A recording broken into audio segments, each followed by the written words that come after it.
Hello dear students and all respected viewers, myself Preetham sir, and now we will see the second lesson of 8th standard, that is Dick Whittington and his cat। तो students आज हम second lesson देखेंगे 8th standard का। और जैसा कि आप देख सकते हैं कि टाइटल ही दिया है डिक विटिंगटन एंड हिज कैट, यानी कि यहाँ पे दो कैरेक्टर है। एक तो हमारा डिक विटिंगटन है और दूसरी है उसकी कैट, उसकी बिल्ली। तो डियर स्टूडेंट्स, डिक विटिंगटन कौन है, उसकी बिल्ली उसे कब मिली, फिर कहानी कैसे आगे बढ़ेगी, ये सब हम कहानी में देखेंगे। तो स्टूडेंट्स, ये कहानी जो है एक इंस्पायरिंग कहानी है कि एक लड़का है वो किस तरीके से अपने आप को बड़ी मुश्किलों में पाता है, फिर उसके बाद कुछ चीज़ें क्विट करना चाहता है, फिर भी वो उस चीज़ को स्टार्ट रखता है और एक दिन काफ़ी बड़ा आदमी बनता है। तो स्टूडेंट्स, ये कहानी है, हम धीरे धीरे मतलब कि देखते जाएंगे इसे लाइन टू लाइन रीडिंग के साथ और फिर एक्सप्लेनेशन के साथ कि इस कहानी में आगे क्या क्या हो रहा है। So students, let us start the reading and then word to word explanation. There was once a poor boy called Dick Whittington who lived in a small village in the south of England. तो वहाँ पर एक poor मतलब यहाँ पर गरीब, बेचारा, लाचार लड़का था जिसका नाम था, कॉल्ड मतलब पुकारा जाता था, कहा जाता था, उसका नाम था डिक विटिंगटन। तो डिक विटिंगटन जो था, जिसका कि नाम हमने देखा है टाइटल में ही, वह एक गरीब लड़का था। Who lived in A small village, जो कि रहता था। हु लिव्ड, लिव का सेकंड फॉर्म लिव्ड है। डियर स्टूडेंट, जो भी स्टोरीज होती है हमेशा पास्ट टेंस में होती है, पास्ट इंडिफिनिट, यानी कि आपको वर्ब का हमेशा यहाँ पे अधिकतर सेकंड फॉर्म मिलेगा। तो वो एक छोटे से गांव में रहता था in the south of England. तो इंग्लैंड के दक्षिणी भाग में एक छोटे से गांव में डिक विटिंगटन रहता था, जो कि गरीब लड़का था। He had no proper home, और उसके पास अच्छा घर भी नहीं था। प्रॉपर होम होना मतलब अच्छा उचित घर नहीं था। For both his parents had died and he was unkindly treated by many of the villagers. और जो उसके दोनों माता पिता थे, पेरेंट्स मतलब माता पिता, तो उनके दोनों माता पिता हैड डेड, वो गुजर चुके थे, मर चुके थे। And he was unkindly treated, और उसे लोग अनकाइंडली ट्रीट करते थे, निर्दयतापूर्ण से ट्रीट करते थे। डियर स्टूडेंट्स, यहाँ पे जो वॉज है ये था, थी, थे को ही रिप्रेजेंट करता है, पास्ट इंडिफिनिट को ही रिप्रेजेंट करता है। तो वहाँ पे उनके पेरेंट्स भी नहीं थे डिक विटिंगटन के, और जो गांव के लोग थे, many peoples of the villagers, मतलब कि जो भी गांव के विलेजर्स थे, गांव वाले थे, वो उसको अनकाइंडली यानी कि निर्दयतापूर्ण से उसके साथ व्यवहार करते थे, ट्रीट करते थे। One day Dick overheard someone say that the streets of London were paved with gold, and he decided that he would go there at once and pick his fortune up in gold pieces from the streets, for he thought people might treat him more kindly if he were rich. So dear students, अब यहाँ पर देखिए, जो हम लोगों ने दो line में देखा कि डिक विटिंगटन कौन है, गरीब है, और जो लोग हैं उसको बड़ा ही निर्दयतापूर्ण से उसके साथ व्यवहार करते हैं। एक दिन, वन डे, एक दिन क्या हुआ, डिक विटिंगटन ओवरहर्ड कर रहा है। ओवरहर्ड करना मतलब डियर स्टूडेंट्स ये होता है कि अगर कुछ लोग बातें कर रहे हो तो हमने साइड से सुन लिया हो। हियर या हर्ड का मतलब होता है कि सामने सामने सुनना बातें करते हुए। ओवरहर्ड का मतलब होता है कि कुछ लोग बातें कर रहे हैं और हमने सुन लिया, उसको ओवरहर्ड कहते हैं। तो उसने सुना, कुछ लोग बातें कर रहे थे तो उसने सुना। समवन सेज दैट, किसी ने कहा कि द स्ट्रीट्स ऑफ लंदन, जो लंदन की सड़कें हैं, they are paved with gold. Paved होना मतलब जड़ित होना, तो वहाँ की जो सड़कें हैं उसके ऊपर सोना बिछाया गया है, सोना जड़ा गया है, ऐसा कुछ लोग बोल रहे थे।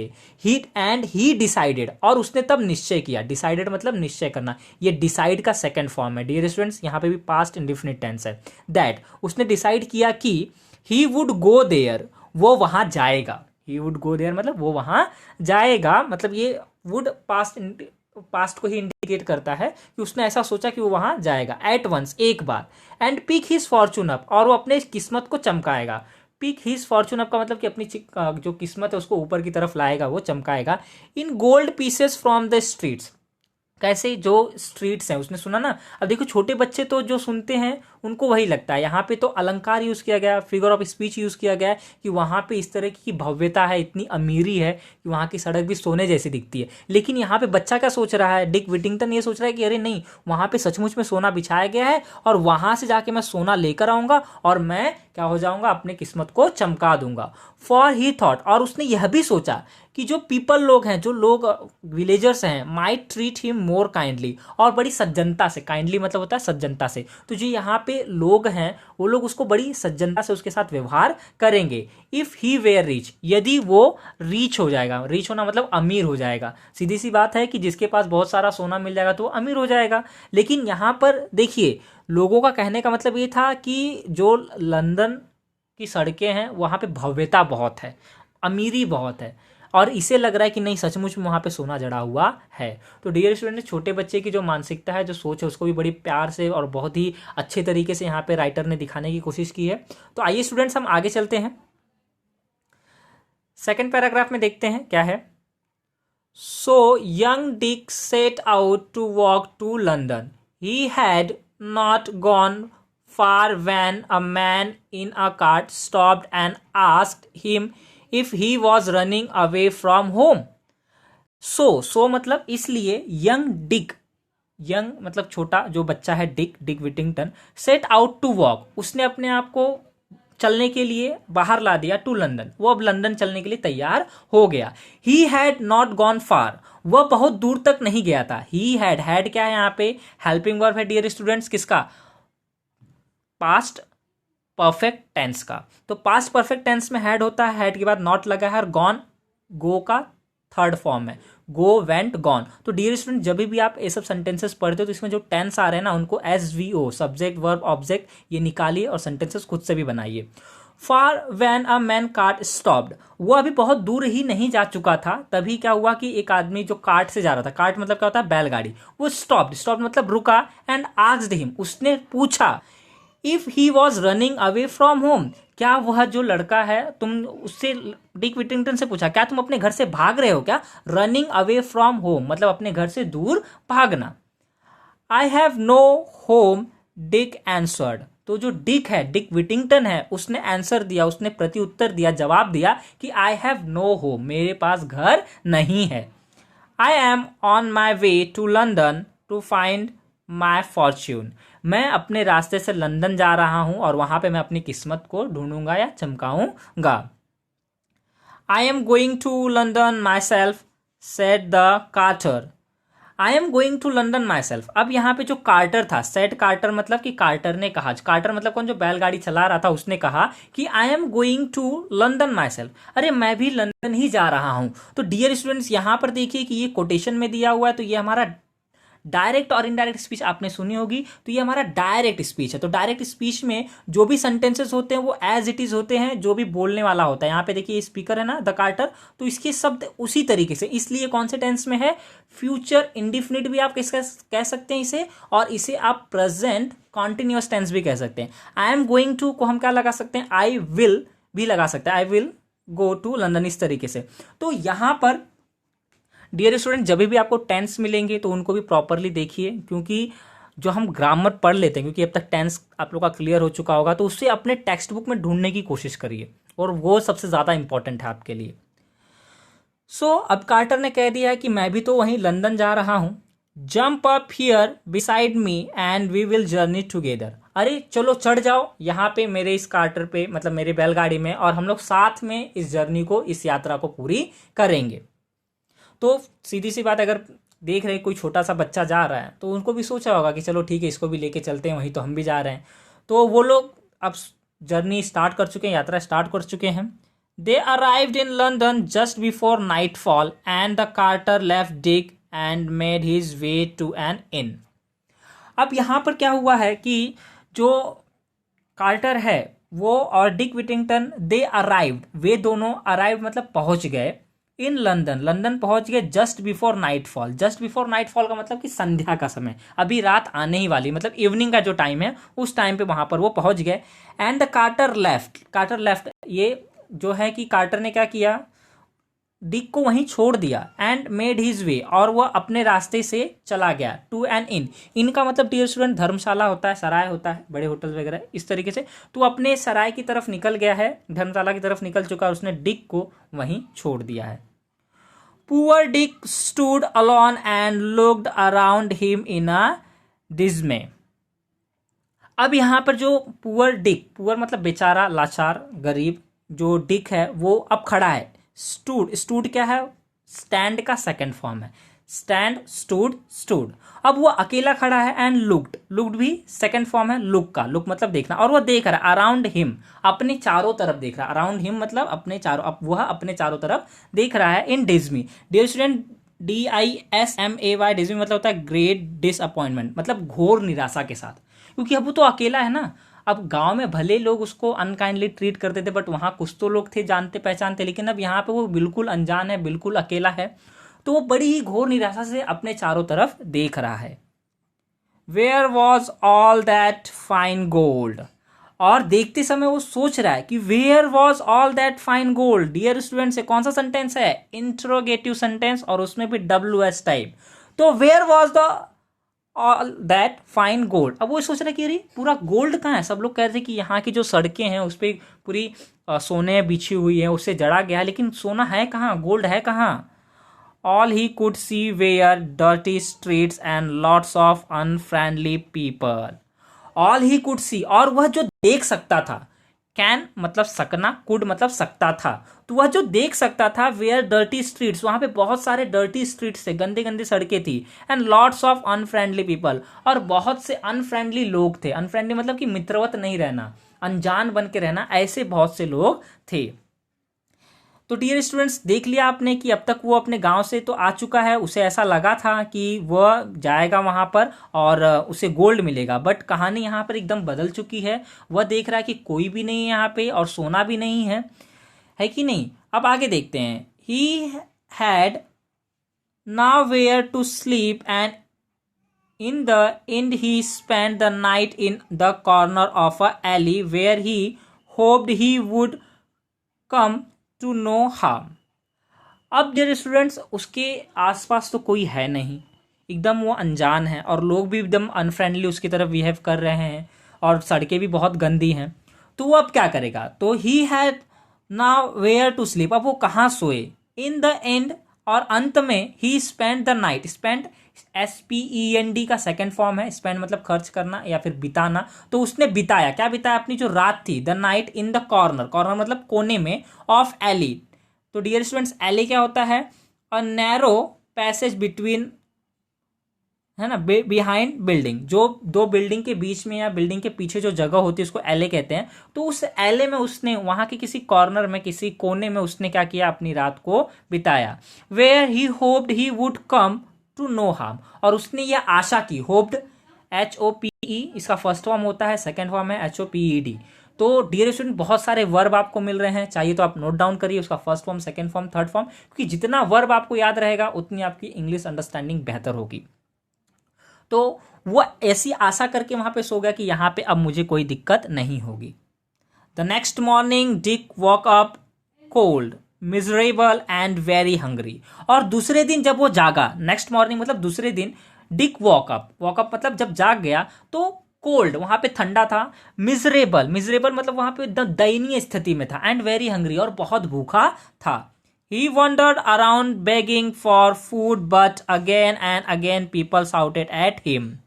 और वंडर, वंडर मतलब घूमने लगना, टहलना या भटकना, वो भटक रहा था, ये भी सेकंड फॉर्म है। अराउंड बेगिंग, बेगिंग मतलब डियर स्टूडेंट्स होता है भीख मांगना, तो अब वो भीख मांगने लग गया है लोगों से फूड के लिए, खाने के लिए। बट अगेन एंड अगेन, लेकिन, बट मतलब लेकिन, अगेन एंड अगेन, पुनः पुनः क्या हो रहा था? पीपल शाउटेड, जो लोग थे उसको चिल्ला रहे थे, एट हिम, उसके ऊपर चिल्ला रहे थे। क्या चिल्ला रहे थे? Go away you lazy fellow, be off with you. अब यहां पर वो लोग क्या कह रहे हैं कि चलो हटो, दूर हटो, आलसी लड़के, लेजी फेलो मतलब आलसी लड़के, और यहां से तुम क्या हो जाओ? दूर हो जाओ। And aimed angry blows at his head, और साथ में ही वो उसको धक्का भी दे रहे हैं गुस्से के साथ, और उसके हिज हेड मतलब कि ब्लोज हिज हेड मतलब उसको धक्के भी मार करके वहां से भगा रहे हैं। At last he collapsed in the street and lay there too weak to look further for food. और अंततः, एट लास्ट मतलब अंततः, एट द एंड क्या हुआ, ही कोलैप्स, कोलैप्स मतलब होता है गिर जाना, कोलैप्स का ये सेकंड फॉर्म है। तो वह गिर गया है सड़क पे कहीं पे और वहीं पड़ा है। और too weak to look further for food, और इतना वो कमजोर हो चुका है कि वो आगे फूड के लिए जा भी नहीं सकता, मतलब भोजन ढूंढने के लिए वो आगे नहीं जा रहा है। By chance Dick had fallen in front of a house belonging to a rich merchant called mister Fitzwarren. By chance मतलब किस्मत से, बाई चांस मतलब किस्मत से जो डिक है, had fallen, Dick had fallen in front of a house of belonging to a rich merchant called mister फिट्जवॉरेन।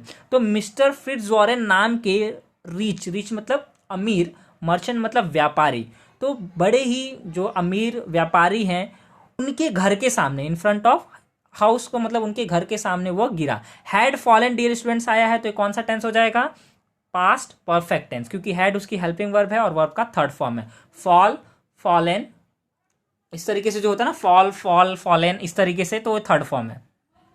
Sorry, fall, fail, fallen, इस तरीके से। तो डियर स्टूडेंट्स काफ़ी ऐसे वर्ड्स आपको मिलेंगे जिनके कि फर्स्ट सेकंड फॉर्म थोड़े से अलग होते हैं, जो कि इरेगुलर वर्ब्स में आते हैं। तो आप लोग इसे प्रॉपरली ढूंढिएगा और इसे लिखिएगा, क्योंकि सिर्फ रीडिंग से और इसके एक्सप्लेनेशन से मतलब नहीं है। आप लोगों को कितना इंग्लिश आता है आपके टेंस पे डिपेंड करता है, आपके ग्रामर पे डिपेंड करता है। तो आप इसको इसमें ढूंढिए, नाउन ढूंढिए, प्रोनाउन ढूंढिए, हर एक चीज़ को ढूंढने की कोशिश करिए। चलिए आते हैं स्टोरी पे। The cook was trying to drive Dick away when mister Fitzwarren return home from inspecting his ship. अब यहाँ पे जो उसका कुक है, मिस्टर फिट्जवॉरेन के जो कुक हैं, वो डिक को वहां से भगाने की कोशिश कर रहे हैं। Drive Dick away, Dick away मतलब कि जो डिक है उसको दूर ले जाने के लिए कह रहे हैं, भगाने की कोशिश कर रहे हैं। When mister Fitzwarren return home from inspecting his ship, जबकि जो मिस्टर फिट्जवॉरेन हैं वो रिटर्न आए थे अपने शिप को इंस्पेक्ट करके, इंस्पेक्ट करना मतलब निरीक्षण करना। तो उनकी जो जहाज थी, क्योंकि ये व्यापारी थे, तो अपने जहाज को निरीक्षण करके वो जस्ट लौटे ही थे और तभी उनका कुक क्या कर रहा था, उसे भगाने की कोशिश कर रहा था। He stopped and said to Dick, "Why do you not work if you need food?" लेकिन उन्होंने रोका ही, यहाँ पे किसको बता रहे हैं, ये प्रोनाउन है और प्रोनाउन किसके लिए यूज हो रहा है, मिस्टर फिट्जवॉरेन के लिए यूज हो रहा है। तो उन्होंने कहा, उन्होंने क्या कहा डिक से कि why don't you work if you need food, तुम काम क्यों नहीं करते, अगर तुम्हें भूख लगी है, तुम्हें खाना चाहिए, तो तुम काम क्यों नहीं करते। तो उसके बाद देखिए क्या हुआ, I would work, said Dick, but I know nobody who will give me anything to do. I would work, मैं तो काम करूंगा, डिक ने कहा कि मैं तो काम करूंगा, बट लेकिन I know nobody, लेकिन मैं तो किसी को नहीं जानता, who will give me anything to do, कौन मुझे देगा कुछ भी काम करने के लिए। तो इस तरीके से जो कन्वर्सेशन है मिस्टर फिट्जवॉरेन और डिक विटिंगटन के साथ हो रही है। उन्होंने कहा कि तुम्हें अगर भूख लगी है, भोजन चाहिए, तो तुम काम करो, लेकिन डिक का भी कहना सही था कि मैं तो काम करने के लिए तैयार हूं, लेकिन मुझे तो कोई यहाँ जानता नहीं है, तो मुझे काम कौन देगा। तो डियर स्टूडेंट्स अब आगे बढ़ते हैं, देखते हैं यहाँ पे क्या होता है। Take him into the kitchen, mister Fitzwarren order the cook, feed him first and then find some work for him. अब यहाँ पर जो मिस्टर फिट्जवॉरेन है, उन्होंने ऑर्डर किया, आदेश दिया, जो कुक था, जो भोजन बनाने वाला होता है उसको कुक कहा जाता है, जो रसोइया होता है, तो उसे कहा कि इसे तुम किचन में लेकर के जाओ, फीड हिम फर्स्ट, पहले उसको भोजन दो, फीड हिम फर्स्ट मतलब भोजन देना, खाना देना, पहले से खाना दो, then find some work for him, और उसके बाद कुछ काम ढूंढो इसको करने के लिए। So Dick was given a home and a living. He had a small corner of the attic to sleep, and his job was to help the cook with all the pots and pans in the kitchen. तो dear students उसको अब जगह तो मिल गई है उनके यहाँ पे, क्योंकि मिस्टर फिट्जवॉरेन ने जो कुक था उनको कहा कि इनको पहले खाना दो, फिर इसके लिए काम देखो। तो डिक क्या कर रहा है, वहाँ पे रह रहे हैं और उनको स्मॉल कॉर्नर मिला है एटिक में। एटिक क्या होता है डियर स्टूडेंट्स, आप लोग देख सकते हैं यहाँ पे दिया हुआ है, a very small room inside a pointed roof. जो पॉइंटेड रूफ होता है, जो अटारी होती है, उसे कहते हैं। तो वहां के किसी कॉर्नर में उसे सोने के लिए मिल गया। उसको हिज जॉब, उसका जॉब क्या था, help the cook with all the pots and pans in the kitchen. वो हेल्प करता था, जो कुक था, जो रसोइया था, उसकी हेल्प करता था। जो पॉट्स हैं मतलब जो बर्तन वगैरह हैं उनको लाने ले जाने में उनकी हेल्प करता था। Dick's life should have been much better than before. अब क्या हो गई है, डिक की लाइफ जो है, उसकी जो जिंदगी है पहले से थोड़ी अच्छी हो गई, क्योंकि पहले तो गांव में देखो लोग बड़े ही बुरी तरीके से उसके साथ व्यवहार करते थे, बट यहाँ पे तो उसको रिस्पेक्ट भी मिल रही है और जॉब भी मतलब कि उसे मिल चुका है, खाने भी मिल रहा है और रहने के लिए भी अच्छा मिल चुका है। But he still had two difficulties to face. लेकिन अभी भी उसके पास दो समस्याएं हैं जो वो अभी भी फेस कर रहा है। तो डियर स्टूडेंट्स, ये था हमारा पार्ट 1। अब हम आगे देखेंगे कि ऐसी कौन सी दो डिफिकल्टीज थी जो डिक विटिंगटन फेस कर रहा था और किस तरीके से उसने उसको ओवरकम किया और कब उसको उसकी बिल्ली मिली, क्योंकि लेसन का नाम क्या है, डिक विटिंगटन एंड हिज कैट। तो अभी तक इसकी कैट इंट्रोड्यूस नहीं हुई है डियर स्टूडेंट्स। तो हम कहानी में देखेंगे कि अब तक तो देखा आपने कि किस तरीके से कहानी में मोड़ आया है, किस तरीके से वो बच्चा लंदन आया, फिर काफ़ी स्ट्रगल किया, बेहोश तक हो गया, फिर उसे काम मिल चुका है, उसकी लाइफ पहले से बेटर हो चुकी है, बट अभी भी वो कुछ प्रॉब्लम फेस कर रहा है। तो क्या प्रॉब्लम फेस कर रहा है, उससे कैसे ओवरकम होगा, कैसे वो अपना नाम अच्छा करेगा, कब वो बड़ा आदमी बनेगा, यह सब देखेंगे हम लोग नेक्स्ट पार्ट में। तब तक के लिए डियर स्टूडेंट्स गुड बाय। और हाँ, अगर आपको ये वीडियो अच्छा लगा, इसमें थोड़ा मैंने ग्रामर के भी टॉपिक्स ऐड किए, इसलिए थोड़ा सा बड़ा एक्सप्लेनेशन हुआ है, बट डियर स्टूडेंट्स ये मेरा तरीका है पढ़ाने का कि लेसन के साथ साथ आपका ग्रामर भी क्लियर होता रहे। जो आपने ग्रामर में प्रॉपरली पढ़ा है उससे आप लेसन में भी ढूंढ सके। तो ये वीडियो अगर आपको अच्छा लग रहा है, आप भी चाहते हैं कि आपके फ्रेंड भी सीखें, तो उनको शेयर करिए और सब्सक्राइब करिए इस चैनल को अगर आप इस पे नए हैं। तो हम नेक्स्ट पार्ट में मिलेंगे, उसके बाद नए नए टॉपिक के साथ मिलते रहेंगे। तब तक के लिए गुड बाय, टेक केयर।